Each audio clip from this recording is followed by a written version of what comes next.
Hi mga ka-wifey, this is Rachel again, your wifey in Hawaii. So for today's vlog guys, it's just my simple weekend. So ito yung usual weekend na ginagawa ko. Wala kaming gala for today's kasi nga alam niyo naman na nagkaroon ako ng oral surgery.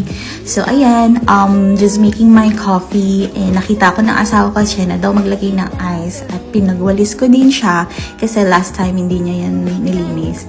And then ayan nga, papunta na kami civil surgeon, dala niya pa yung food and outfit check. Ayan, yung downtown dito guys, so para siyang BGC sa Pilipinas.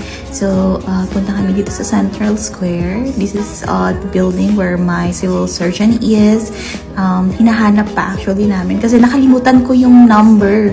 I don't know where is it. So yan, ayan na nga si Dr. Richard. After that, may nakita kami Jollibee. So sabi ko, try namin kasi hindi pa ako nakatikim ng Jollibee dito. Masarap naman siya. Tapos ayan na nga, pauwi na kami. So, and then, this one is Sunday morning naman na. So, punta na kami ng church. Then, nag-ayos lang ako ng konti, syempre. Hindi kasi ako pala makeup, guys. So, sobrang simple lang. Yan. Importante, syempre, di ba? Kilay is life. Yun, naglagay-lagay lang yung kilay. At saka yung something na nilalagay sa eyebrows. Nakalimutan ko kung ano yun. Yan. Ayan. Yan na yung nilalagay ko.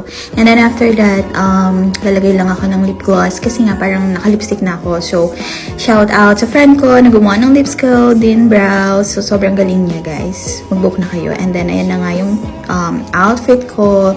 Sobrang simple lang. Then, black and white. And then, ang laki ng puson ko dahil yata sa endometriosis.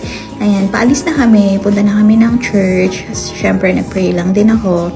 And then, after that, yung panahon, medyo makulimlim. And then, ayan na nga yung St. Joseph Church. Medyo late kami ng 5 minutes.